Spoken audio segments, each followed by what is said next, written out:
Subscribe and press the bell icon on the YouTube app to never miss an update from hello student, स्वागत है आपके S Partha YouTube channel पे। मैंने पिछले video में बताया था आवर्धन किसे कहते हैं, जो वीवीआई क्वेश्चन था। आज भी मेरा वीवीआई क्वेश्चन है, अवतल दर्पण एवं उत्तल दर्पण में अंतर स्पष्ट करें। वीवीआई क्वेश्चन है मेरा, वेरी इम्पोर्टेंट, जो हर एक साल बोर्ड एग्जाम में पूछा जाता है 3 नंबर में। वीडियो अच्छा लगे तो लाइक कीजिए, सब्सक्राइब कीजिए एंड दोस्तों के साथ शेयर कीजिए। आज मेरा टॉपिक है अवतल दर्पण एवं उत्तल दर्पण में अंतर स्पष्ट करें। अवतल दर्पण एवं उत्तल दर्पण में निम्नलिखित अंतर हैं। एक साइड ले लेते हैं हम अवतल दर्पण, दूसरा साइड उत्तल दर्पण। अवतल दर्पण में पहला हम परिभाषा ले लेते हैं।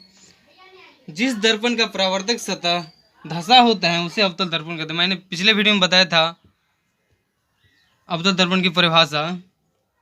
लिखते हैं, जिस दर्पण का परावर्तक सतह, जिस दर्पण का परावर्तक सतह अंदर की ओर धंसा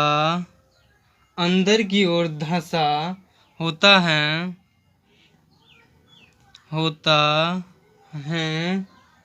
उसे अवतल दर्पण कहते हैं।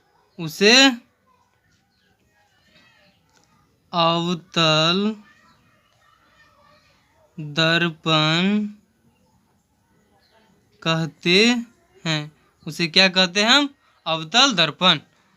तो उत्तल दर्पण का भी हम परिभाषा ले लेते हैं। उत्तल दर्पण का परिभाषा है, जिस दर्पण का परावर्तक सतह उभरा होता है उसे अवतल दर्पण कहते हैं।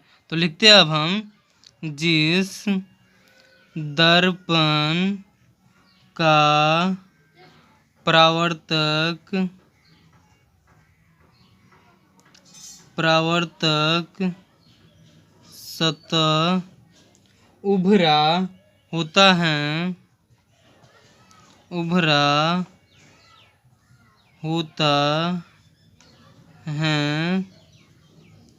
है उसे उत्तल दर्पण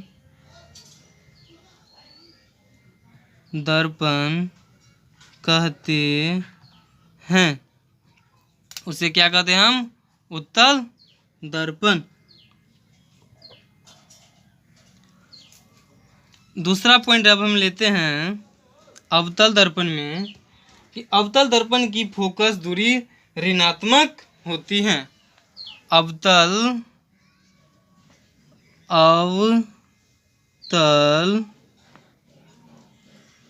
दर्पण की फोकस दूरी क्या होती है? ऋणात्मक होती है। क्या होती है? ऋणात्मक होती है। दूसरा परिभाषा हम लेते हैं, दूसरा उत्तल दर्पण लेते हैं हम। इसमें हो गया ऋणात्मक, इसमें हो जाएगा धनात्मक। तो उत्तल दर्पण की फोकस दूरी धनात्मक होती है। उत्तल दर्पण की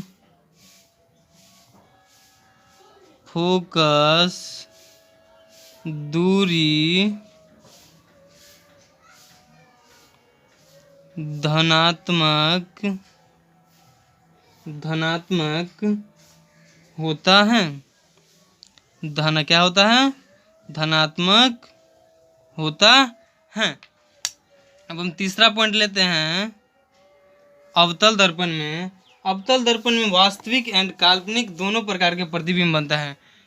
कौन कौन प्रतिबिंब बनता है? वास्तविक एंड काल्पनिक। तो लिखते हैं अब हम, अवतल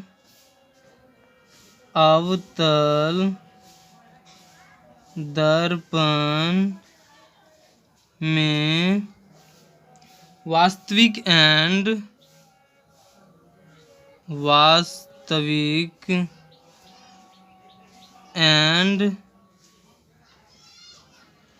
काल्पनिक दोनों प्रकार के प्रतिबिंब बनता है। दोनों प्रकार के प्रतिबिंब बनता है। दोनों प्रकार के प्रतिबिंब बनता है। उत्तल दर्पण में हम तीसरा पॉइंट लेते हैं। उत्तल दर्पण में केवल काल्पनिक ही बनता है। उत्तल दर्पण में क्या बनता है? काल्पनिक ही। उत्तल दर्पण में केवल काल्पनिक ही बनता है। काल्पनिक ही बनता है।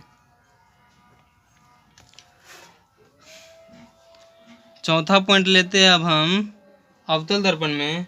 अवतल दर्पण द्वारा बना प्रतिबिंब वस्तु के आकार से छोटा, बराबर और बड़ा तीनों प्रकार के प्रतिबिंब बनता है। तो लिखते हैं अवतल दर्पण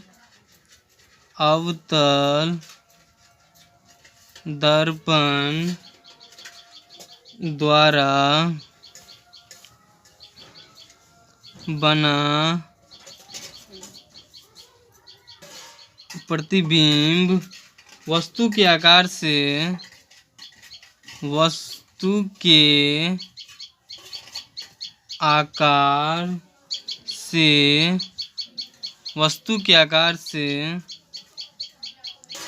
छोटा,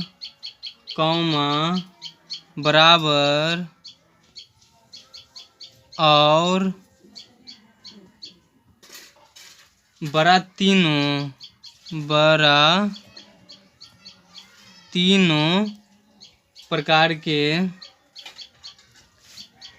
प्रकार के प्रतिबिंब बनता है। तीनों प्रकार के प्रतिबिंब बनता है। चौथा पॉइंट लेते हैं हम उत्तल दर्पण में। उत्तल दर्पण द्वारा बना प्रतिबिंब वस्तु के आकार से छोटा बनता है। उत्तल दर्पण द्वारा बना प्रतिबिंब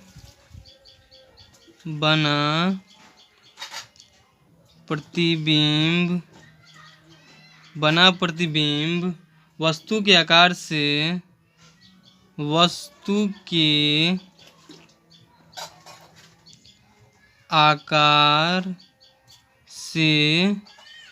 बनता है। वस्तु के आकार से छोटा बनता है। पांचवा पॉइंट, लास्ट मेरा ये पॉइंट है। इसे अभिसारी दर्पण कहते हैं। अवतल दर्पण में इसे क्या कहते हैं? अभिसारी दर्पण कहते हैं। इसे क्या कहते हैं? अभिसारी दर्पण कहते हैं। पांचवा पॉइंट, उत्तल दर्पण में इसे अपसारी दर्पण कहते हैं। इसे अपसारी दर्पण कहते हैं। इसे अपसारी दर्पण कहते हैं। वीडियो अच्छा लगे तो लाइक कीजिए, सब्सक्राइब कीजिए एंड दोस्तों के साथ शेयर कीजिए। आज मेरा टॉपिक है अवतल दर्पण एवं उत्तल दर्पण में अंतर स्पष्ट करें। अवतल दर्पण एवं उत्तल दर्पण में अंतर स्पष्ट करें। अवतल दर्पण एवं उत्तल दर्पण में निम्नलिखित अंतर हैं। एक साइड ले लेते हैं हम अवतल दर्पण, दूसरा साइड उत्तल दर्पण। अवतल दर्पण में पहला पॉइंट है मेरा, जिस दर्पण का परावर्तक सतह अंदर की ओर धंसा होता है उसे अवतल दर्पण कहते हैं। परिभाषा हो गया, उसी साइज का सेम परिभाषा उत्तल दर्पण में है। पहला पॉइंट है, जिस दर्पण का परावर्तक सतह उभरा होता है उसे उत्तल दर्पण कहते हैं। दूसरा पॉइंट हम लेते हैं अवतल दर्पण में। अवतल दर्पण की फोकस दूरी ऋणात्मक मानी जाती है, निगेटिव यानी निगेटिव माने जाते हैं। इसमें निगेटिव हो गया, इसमें पॉजिटिव हो जाएगा। उत्तल दर्पण की फोकस दूरी धनात्मक मानी जाती है, यानी प्लस मानी जाती हैं। तीसरा पॉइंट हम लेते हैं अवतल दर्पण में। अवतल दर्पण में वास्तविक एंड काल्पनिक दोनों प्रकार के प्रतिबिंब बनता है। वास्तविक एंड काल्पनिक दोनों प्रकार के प्रतिबिंब बनता है। तीसरा पॉइंट लेते हैं हम उत्तल दर्पण में। उत्तल दर्पण में केवल काल्पनिक ही प्रतिबिंब बनता है। उत्तल दर्पण में केवल काल्पनिक ही प्रतिबिंब बनता है। चौथा पॉइंट है मेरा अवतल दर्पण में। अवतल दर्पण द्वारा बना प्रतिबिंब वस्तु के आकार से छोटा, बराबर और बड़ा तीनों, छोटा, बराबर और बड़ा तीनों प्रकार के प्रतिबिंब बनता है। उत्तल दर्पण में चौथा पॉइंट है मेरा, उत्तल दर्पण द्वारा बना प्रतिबिंब वस्तु के आकार से छोटा होता है। उत्तल दर्पण द्वारा बना प्रतिबिंब वस्तु के आकार से क्या होता है, छोटा होता बनता है। पांचवा पॉइंट लेते हैं हम उत्तल दर्पण, अवतल दर्पण में इसे अभिसारी दर्पण कहते हैं। अवतल दर्पण को क्या कहते हैं, अभिसारी दर्पण कहते हैं। ये ऑब्जेक्टिव में पूछता है। उत्तल दर्पण में पांचवा पॉइंट, इसे अपसारी दर्पण कहते हैं। उत्तल दर्पण क्या कहते हैं, अपसारी, और अवतल दर्पण को अभिसारी। ऑब्जेक्टिव में ये पूछता है। वीडियो अच्छा लगे तो लाइक कीजिए, सब्सक्राइब कीजिए, दोस्तों के साथ शेयर कीजिए। अगले वीडियो में बात करेंगे अब हम सिद्ध कीजिए कि F बराबर R/2 अवतल दर्पण में हम सिद्ध करेंगे। धन्यवाद।